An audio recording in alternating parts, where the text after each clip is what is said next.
خپل ورور محمد حنفیه ته څه کوم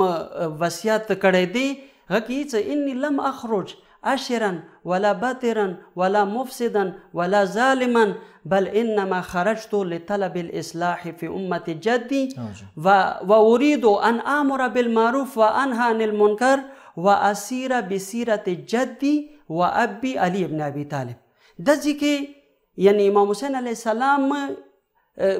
نور کلمات سما کار نشم، صرف دی اخیری جمله سره کار دی.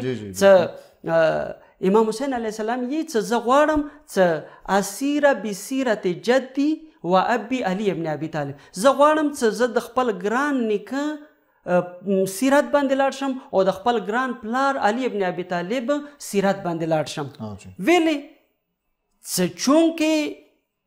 امیر المؤمنین کوم خلافت دی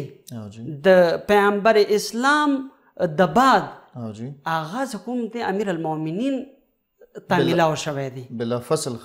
فصل خلافت څه کوم دی غا امیر المؤمنین ته میلاو شوی دی، یعنی خلیفۃ الله څه کوم دی غا امیر المؤمنین دی.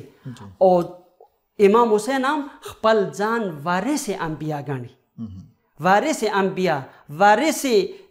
امیر المؤمنین ګڼي، یعنی کوم کار کوم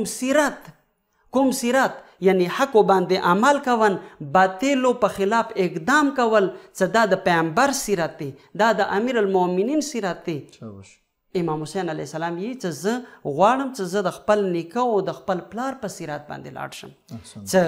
د پلارو د نیکه سیرت یې څه دی حق باندې عمل کول، باطلو په خلاف اقدام کول دی. احسنتم، جزاکم الله خیر.